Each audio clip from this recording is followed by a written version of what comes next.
साथियों, स्वागत है आपका। मैं आपके साथ मुस्तफ़ा चौधरी। और मेरे गांव सांगाठेड़ा से कल एक हृदय विदारक घटना सामने आई, जिसमें योगेश रोहिल्ला नाम के एक व्यक्ति ने अपनी पत्नी और 3 बच्चों की गोली मारकर हत्या कर दी। वास्तव में दिल दहला देने वाली घटना थी। आप सिर्फ 5 मिनट की एक वीडियो जरूर देखिएगा, जिसको मैं अभी आपके साथ शेयर कर रहा हूँ।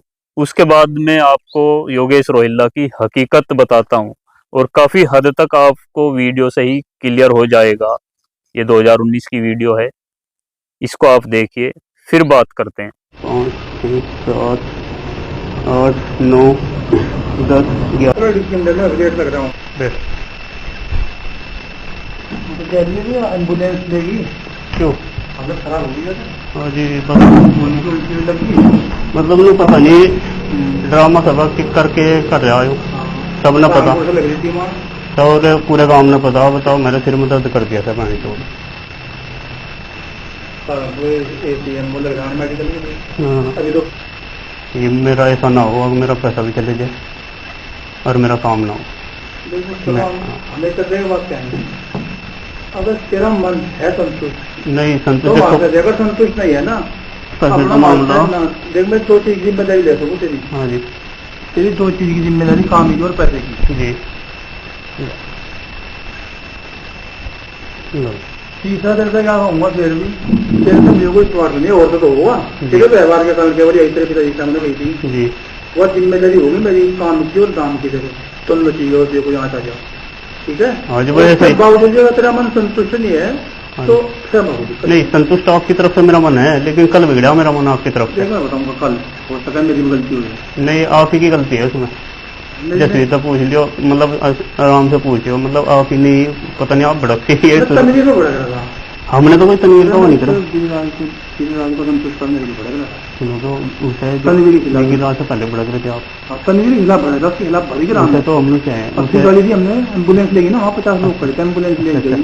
कप्तान का फोन आया तो गिरिराज से, और एम्बुलेंस से ले गई। वहाँ में कप्तान से भी काम का जी,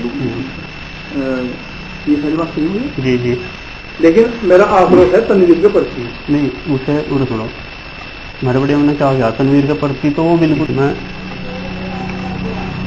बचने का रास्ता किसका निकला कर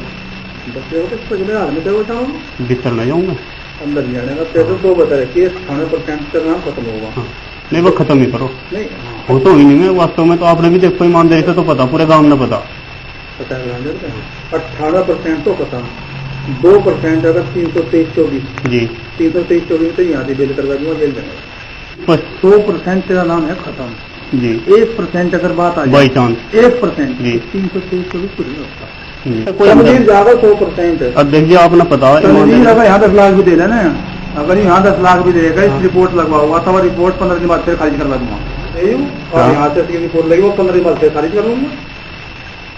ये तो मुझे भीतर भिजवाना 100%, इसके तो किताब नहीं जाओ, इसकी हमें दिक्कत नहीं। साजिद है ना खुद, अगर हम ना जब साजिद से दुश्मनी में जी, साजिद ने अंदर गया कि साजिद की पैरवी इसने करी।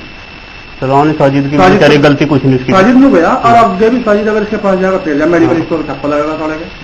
अगर इसके पास जो लगेगा विजय, जिस मामले में इसी पर थाने में करेगा, उसमें उल्टा करूंगा। सही है, कह दिया मैं कोतवाल साहब से भी। तो वन तो कती न लगनी चाहिए जी। हाँ, फिगर हो तो एक लोग बताओ कहीं दिन इस बात में देखो कितने मैं वहाँ गया, समय की बात हो या समय की बात हो, मैं या तो मैं बता मैं आपसे 3 मिनट लगाया था तनवीर पे, और पिस गया हूँ 25 कैसा काम गई, मतलब इतना पूरे काम में रैफरी वाले बजे तक मेरे पास आके बैठे थे ना, जल्दी सारी तोड़ कर दूँ, सारी करो कोई वो नहीं। मैं कोतवाल से मगर बात कहती हूँ से भी तनवीर थाने में जाना चाहिए। जिस मामले में तनवीर थाने में जाएगा उसे उल्टा कर देंगे। बिल्कुल, चलो ऐसा करियो, इसे तो करवाइए उल्टा है उल्टा, मेहरबानी करवाया दियो, नहीं कि मुझे खतरा हो जाए तो काम छोड़ दूंगा बंदे। दुकान में छोड़ देता, मेरे वहाँ चला जाए, दुकान तो नहीं वही चलेगी, तेरे 5 जाने की। जिस मामले तेरा खत्म, दुकान में कितना इससे 50 दोगे गिराज है जी, देख लूंगा कुछ ज्यादा मांग गए तो उसका तो दुआ देंगे, फिर कम्प्रोमाइज होगा ना, वो तो जेल जा रहा। मान सुनो तो मेरी बात सुनो, उनका पैसा है, मैं उनको तो 1 लाख रुपए दुआ दूंगा, मेरे पर रहम कर दो। साजिद का भी बाद में किसी वजह से मिल जाएगा, साजिद को सजा होगी बाद में। नहीं नहीं, निपटवा देंगे उसका, वो भी बेगुनाही है। अगर वो नहीं ले आऊंगा मैं उसे, मैं उसकी मुलाकात आऊंगा करके पता करूंगा उसके घर करके, तो उसके बात नहीं कर रहे मेरे से, मैं उसकी मुलाकात पर जाऊंगा, उससे बात कर लूंगा भाई, फिर तेरा मामला निपटा है, बार में भी रोज आ रही क्या तारीख आज? 28 28 अगस्त 4 दिन का हो गया मामला। 22 से 5 दिन हो गया सर जेल में। एक काम कर, यहाँ रख तो कुछ अध्यक्ष हो गए और अध्यक्ष में ये कुर्सी यहाँ रख दी ना, यहाँ कुर्सी रख लो। ये जब होगा नहीं उससे कम से कम तो कह दूंगा भाई, खाने के लिए सही है। एक बच्चे तो हो गए, ये तो इंडिया तो 80 हुई, 80 हो गए, 80 हो गए। 1 कैसे मिल जाएंगे, हमारा मिल जाएंगे 2 3 2 4 6 1 2 3 4 5 6 7 8 9 10 11 12 13 14 15 इनको पूरी नहीं कर। ये कितने 90 कौन से हैं? कितने हो गए? सिर्फ 2 में है करने। एक ये हो गया था 2 3 4 और 80 है। 80 का मतलब कितने हो गए? 800, हाँ 8,500। या गैरो डिग्गी में लेट लग रहा हूँ, कर दिया बाद में देगा जी सही है, नहीं देगा सही, मैं 1 मिनट लेट हो रहा हूँ। चलो डिग्गी में गैरो एक बार मैं उसको फोन देख लूँ करके भाई मुझे। साथियों, आपने ये वीडियो देखी जो 2019 में मेरे ही द्वारा बनाई गई थी। ये एक स्टिंग ऑपरेशन था। दरअसल योगेश रोहिल्ला नाम का ब्लैकमेलर, मैं बड़ी जिम्मेदारी से कह रहा हूँ, ये एक ब्लैकमेलर था, कोई बहुत बड़ा नेता या कोई कारोबारी नहीं था। ये लोगों को उल्टे सुल्टे मुकदमों में फंसाने का इसका लंबे समय से काम रहा है। ये 2019 की बात है। गांव की ही एक महिला और पुरुष जो पति पत्नी हैं, उनके साथ मिलकर इसने 2019 में एक स्क्रिप्ट रची और स्क्रिप्ट थी गांव के प्रधान, जो मौजूदा प्रधान हैं तनवीर आलम, उनको फंसाने की, जैसा कि वीडियो में स्वीकार कर रहा है। लेकिन इसके स्टिंग ऑपरेशन में मैं और एक मेरा चचा जाद भाई डॉक्टर साजिद भी इन्होंने लपेट दिए। क्योंकि उस महिला का, जो पति पत्नी जिनकी मैं बात कर रहा हूं, जो जिनके जरिए लोगों को फंसाता था योगेश रोहिल्ला नाम का शख्स, पूर्व में भी बहुत सारे ऐसे केस हैं, दर्जनों ऐसे केस हैं जो किसी भी अलग अलग लोगों पर उन्होंने यौन शोषण के आरोप लगाए और उसके बाद फिर योगेश रोहिल्ला मध्यस्थता करता था और कंप्रोमाइज के बहाने मोटी रकम ऐंठते थे। और ये भी 2019 में वही खेल था, तनवीर प्रधान को फंसाना था, हमको भी यूज करना था बीच में, और हम बेगुनाह, तनवीर प्रधान भी और हम भी इसकी चपेट में आए। हम पर इन्होंने छेड़खानी का आरोप लगाया। और ये जो महिला और पुरुष हैं, ये जिन्होंने हमारे ऊपर छेड़खानी का यानी कि 354 का मुकदमा लगाया था, आरोप लगाया था, ये इस महिला और पुरुष का कोई पहला मामला नहीं था कि हम पर इन्होंने इल्जाम लगाया था। दर्जनों बार पहले भी अलग अलग लोगों पर लगा चुके हैं और उनका एविडेंस है और उनसे कंप्रोमाइज करके पैसा लिया है। और हमारे ऊपर भी केस इनका कोई आखिरी नहीं था। हमारे ऊपर इल्जाम और केस दर्ज कराने के बाद भी गांव के ही 3 सगे भाइयों के ऊपर अपनी एक नाबालिग बच्ची के बलात्कार का आरोप लगाया था और उन पर भी मुकदमे दर्ज कराए थे। और वे तीनों भाई भी कई कई महीने जेल में रहकर आए थे। यानी कि इस दंपत्ति का भी, ये जो पति पत्नी है, ये भी पुराने ब्लैकमेलर हैं और दर्जनों बार लोगों का इस तरह से फर्जी केसों में फंसा चुके हैं। योगेश रोहिल्ला नाम के शख्स को बेनकाब किया था मैंने 2019 में। आप वीडियो में साफ देख सकते हैं।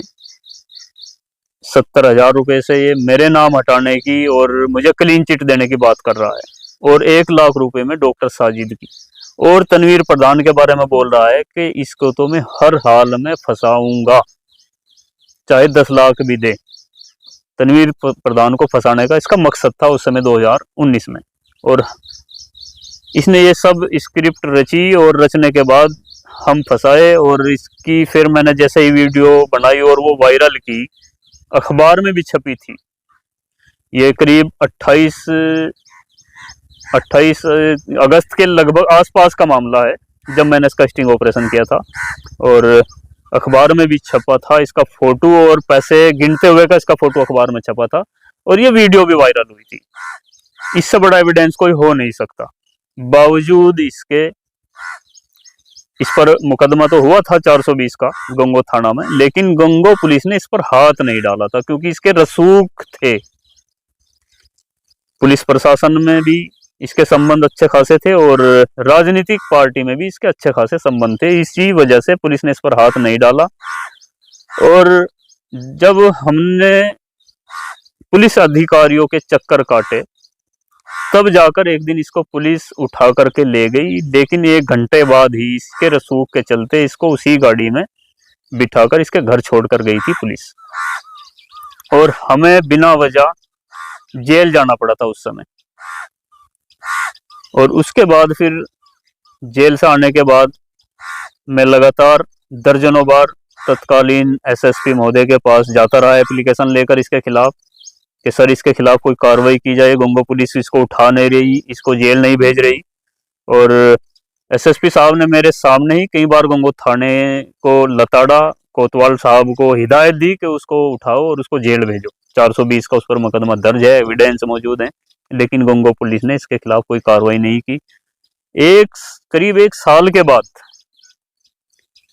कोर्ट के आदेश पर ही इसने सरेंडर करना पड़ा था और तब ये जेल में गया था 420 मुकदमे के अंदर।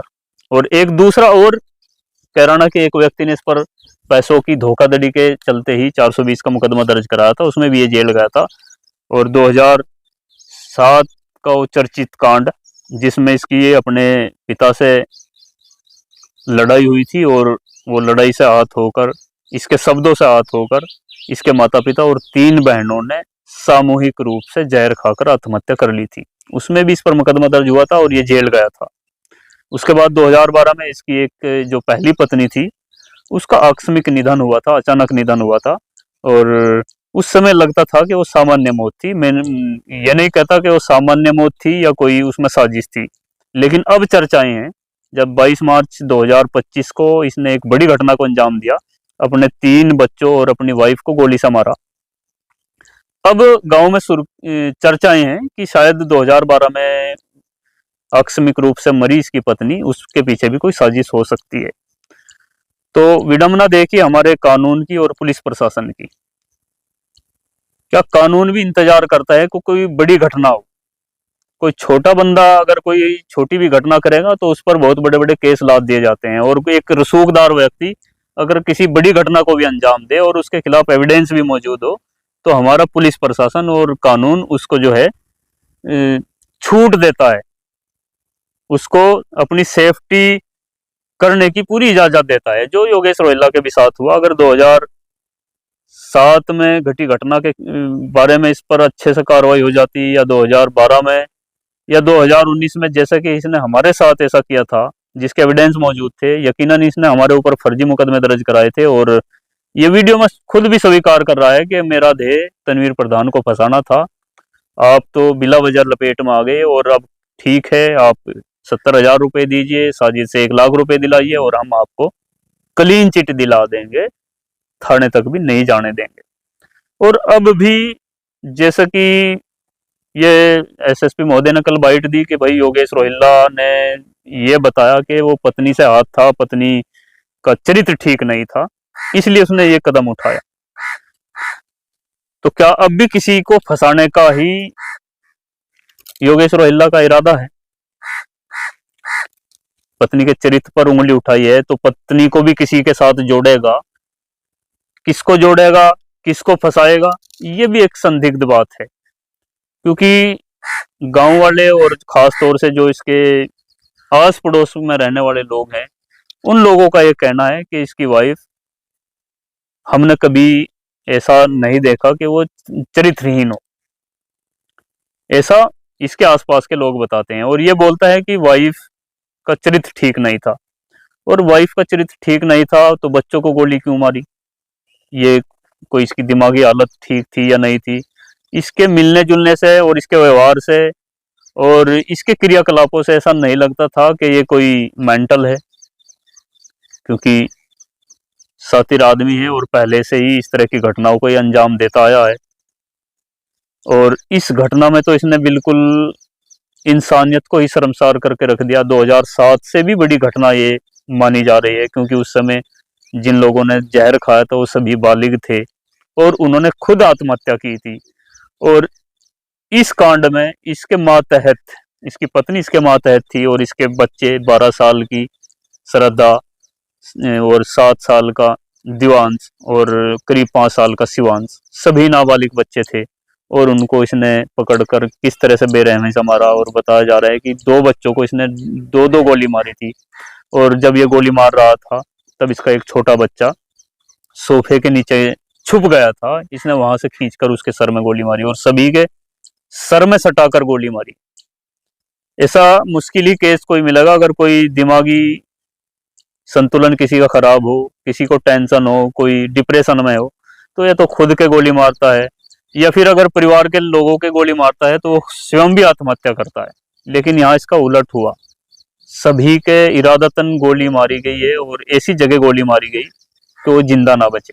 2 बच्चों के 2-2 गोली, पत्नी के सर में गोली, बच्चों के सर में गोली। पत्नी जिंदगी और मौत से जूझ रही है, बच्चों ने दम तोड़ दिया कल ही। तो खैर ये बड़ी घटना थी। और ये योगेश रोहिल्ला नाम का व्यक्ति शुरू से ही ब्लैकमेलर रहा है, लोगों को फंसाता रहा है, काफी केस इस पर लगे और अब भी ये लोगों को केस में फंसाने की कोशिश कर सकता है। तो पुलिस प्रशासन अगर 2019 में जब ये वीडियोस की वायरल हुई थी, अखबार में इसका फोटो पैसे के साथ छपा था, इसकी सब सच्चाई इसके सामने आई थी, लेकिन उसके बावजूद भी पुलिस ने इस पर हाथ नहीं डाला था। यकीनन अगर उस समय रहते ऐसे सातिर और ऐसे दरिंदे के खिलाफ कोई उचित कार्रवाई हो जाती तो यकीनन आज ये ऐसी और इतनी बड़ी घटना को अंजाम नहीं दे पाता। दूसरी बात, इसका भी कोई चरित्र ठीक नहीं था, इसका भी इरादे कभी ठीक नहीं रहे। ये भी एक आपराधिक प्रवृत्ति का रहा और अब तो साबित हो गया जब इसने 4-4 कत्ल अपने हाथ से अपनी लाइसेंसी रिवॉल्वर से किए। और 2007 से ही ये संदेह के घेरे में रहा है, लेकिन उसके बाद भी इसको 2-2 लाइसेंसी हथियार मुहैया कराना, ये भी एक इस घटना को अंजाम देने के लिए पर्याप्त हुआ है। अगर ना इसको लाइसेंसी हथियार दिया जाता और इसको इसके मुकदमों के खिलाफ इस पर उचित कार्रवाई हो जाती तो शायद बात यहाँ तक न जाती। खैर, अब भी पुलिस प्रशासन से यही गुजारिश है और उम्मीद है कि पुलिस प्रशासन सच्चाई जो है सामने लाएगी और किसी भी बेगुनाह को इस महज एक योगेश रोहिल्ला के कहने से, और इसने क्योंकि पत्नी के चरित्र पर आवाज उंगली उठाई है और अब उस पत्नी को किसी से जोड़ेगा, झूठ जोड़ेगा, सच जोड़ेगा। बस पुलिस से यही गुजारिश है कि इसके महज कहने भर से किसी की जिंदगी तबाह ना की जाए। आपको इस पूरी वीडियो पर क्या कहना है, क्या आपकी समझ में आया, क्या योगेश रोहिल्ला के बारे में आप कहना चाहेंगे, अपनी राय कमेंट बॉक्स में जरूर दें। चैनल को सब्सक्राइब करें। धन्यवाद।